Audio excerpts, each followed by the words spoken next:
एक तरफ माता सरस्वती बैठी होती हैं, जिनको शिक्षा का देवी कहा जाता है, जिनको माना जाता है कि संगीत की देवी हैं, म्यूजिक की देवी हैं, और उनके सामने फिर खेसारी लाल यादव, पवन सिंह और न जाने कौन कौन से ऐसे भोजपुरी के कलाकार होते हैं जिनका अश्लील गाना बजाया जाता है। भसावन करते समय भी बहुत अच्छे जगह पे हम देखे हैं, बहुत बड़े बड़े जगहों पर देखे हैं, ऑर्केस्ट्रा का इंतजाम किया जाता है, बार बालाएँ आती हैं और ठुमका लगाती हैं। अब पूजा का और ठुमका का क्या संबंध है बार बालाओं के ठुमके से, हमको समझ में नहीं आता है। आप या चाहे नींबू खरबूजा हल बजाइए तो, और चाहे गोदी में लेकर के खोदी जनी ये जीजा जी बजाएं तो, हर गाना उतना ही अश्लील और उतना ही बेकार है। लेकिन ज़्यादातर पंडालों का यही आलम है कि वहाँ पर माता की मूर्ति बैठाई जाती है और नेपथ्य में जो गाने बजाए जाते हैं वो इतने अश्लील होते हैं कि उसको सुना नहीं जा सकता है। और आपको बाजा नहीं लगाना है। प्रशासन कह रही है कि आप 10 लोगों का नाम लेकर के आइए, उनका आधार कार्ड लेकर के आइए और लिखित में ये जिम्मेदारी दीजिए कि आपके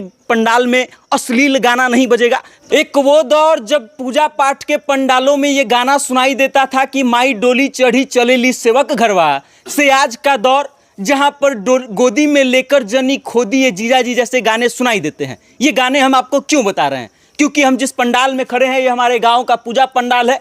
यहाँ पे पढ़ने वाले कुछ बच्चे हैं जो खूब लगन से घूम घूम कर लोगों के घर चंदा मांगे और सरस्वती पूजा बैठाने का काम कर रहे हैं। अब गांव में पहले की अपेक्षा काफ़ी कम हो गया है ये काम, क्योंकि जहां पहले हर घर में लगभग पूजा होती थी वहां अब गांव में इक्का दुक्का जगह ऐसा मिलेगा, और खास करके सार्वजनिक स्थल इक्का दुक्का ही दिखाई देगा जहां पर कुछ बच्चे पढ़ने वाले हैं जो आपस में मिलकर के पूजा की तैयारी करते हैं। सरस्वती पूजा का पंडाल रात को जग करके बनाते हैं और उसके बाद उनको प्रशासन के द्वारा परमिशन इसलिए नहीं मिलती है क्योंकि गाने अश्लील बजते हैं। जरूरी नहीं है कि हर पंडाल में ये गाना बजे, लेकिन ज़्यादातर पंडालों का यही आलम है कि वहाँ पर माता की मूर्ति बैठाई जाती है और नेपथ्य में जो गाने बजाए जाते हैं वो इतने अश्लील होते हैं कि उसको सुना नहीं जा सकता है। और इसी कारण से हमारे गांव के बच्चे परेशान थे, हमसे बोले कि हमको परमिशन नहीं मिल रहा है प्रशासन की तरफ से। प्रशासन कह रही है कि आपको बाजा नहीं लगाना है। प्रशासन कह रही है कि आप 10 लोगों का नाम लेकर के आइए, उनका आधार कार्ड लेकर के आइए और लिखित में ये जिम्मेदारी दीजिए कि आपके पंडाल में अश्लील गाना नहीं बजेगा, तब आपको परमिशन दी जाएगी। अब इसकी ज़रूरत क्यों पड़ी इस बात को आप समझ लीजिए। एक दौर था जब पूजा पंडालों में भक्ति गाने बजते थे। जब आप उस पूजा पंडाल के सामने से गुजरते थे तो आप चाहे किसी भी धर्म के हो, किसी भी जाति के हो, उस पूजा पंडाल के सामने आप गाने को सुन करके रुक जाते थे, कुछ देर ठहरते थे। हो सकता है कि आप मूर्ति की पूजा करें और फिर हाथ जोड़े न जोड़े मन से प्रणाम करके आप आगे निकल जाते थे। फिर एक आज का दौर जब पूजा पंडालों में अश्लील गाने बजते हैं। हम इस बात का दावा नहीं कर रहे हैं कि हर पंडाल में बजता है, लेकिन ज़्यादातर पंडालों का हाल ऐसा है जिसके कारण कई ऐसे बच्चे हैं जो पढ़ने वाले हैं, जो पूरी लगन से तैयारी करते हैं, पूजा पंडाल बनाते हैं रात रात भर जग के। देख लीजिए, इस बार ध्यान से दिखा दीजिए ऊपर, बच्चों कितने दिन से मेहनत कर रहे हैं। अब कितने दिन से इस बात को हम इसलिए कह रहे हैं क्योंकि ये काम एक दिन का नहीं है। रात को जब सब बच्चे अपने काम से छुट्टी में आ जाते हैं, कुछ लोग अपने कोचिंग क्लास स्कूल से छुट्टी पा जाते हैं, तब एक साथ इकट्ठा होते हैं और थोड़ा थोड़ा करके कुछ कुछ काम करते हैं। ये काम करने में उनको 5 दिन से ज़्यादा का समय लग चुका है और पूजा पंडाल अभी आधा भी तैयार नहीं हुआ है। ये पूरा तैयार होगा कल। लेकिन इनकी जो मेन परेशानी थी वो ये थी कि प्रशासन इनको वो पूजा करने की, मूर्ति बैठाने का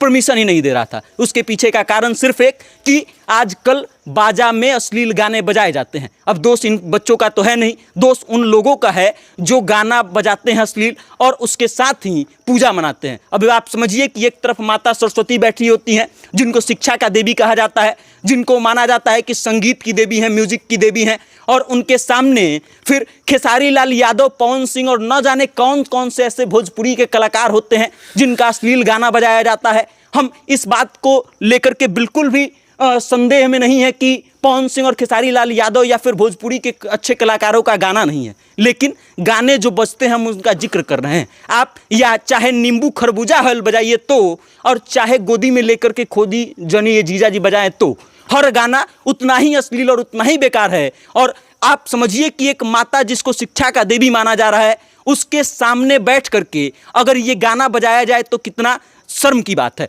और ये शर्म और उन लोगों को ज़्यादा आना चाहिए जिनके कारण इन अच्छे बच्चों को, पढ़ने वाले बच्चों को प्रशासन जो है अनुमति नहीं दे रही है पूजा पंडाल बनाने के। हालांकि अब इस पंडाल को बनाने का प्रशासन से अनुमति मिल चुका है, बच्चे जो है अपना पूरा सजावट करके जा चुके हैं। कल इस पंडाल को पूरी तरीके से तैयार किया जाएगा। कल का पूरा दिन जो है बच्चे इसमें लगाएंगे, कल रात भर जगेंगे भी और फिर सुबह उठ करके पूजा करेंगे और फिर अगले दिन जाके भसावन करेंगे। भसावन करते समय भी बहुत अच्छे जगह पे हम देखे हैं, बहुत बड़े बड़े जगहों पर देखे हैं ऑर्केस्ट्रा का इंतजाम किया जाता है, बार बालाएँ आती हैं और ठुमका लगाती हैं। अब पूजा का और ठुमका का क्या संबंध है? बार बालाओं के ठुमके से हमको समझ में नहीं आता है। हो सकता है कि हम अपने छोटी सी ज्ञान जितना अभी तक समझ पाए हैं, हमको लगता है कि ये हमारे पूजा पंडालों को खराब करने का एक विधि मात्र है। बाकी अब आपको क्या लगता है और आप कितना योगदान मानते हैं भोजपुरी के उन कलाकारों को का जो इनके अश्लील गाने पूजा पंडालों में बनते हैं? अपनी कमेंट करके हम तक भेज दीजिएगा और देखते रहिएगा सत्ता से जनता तक। बहुत बहुत धन्यवाद।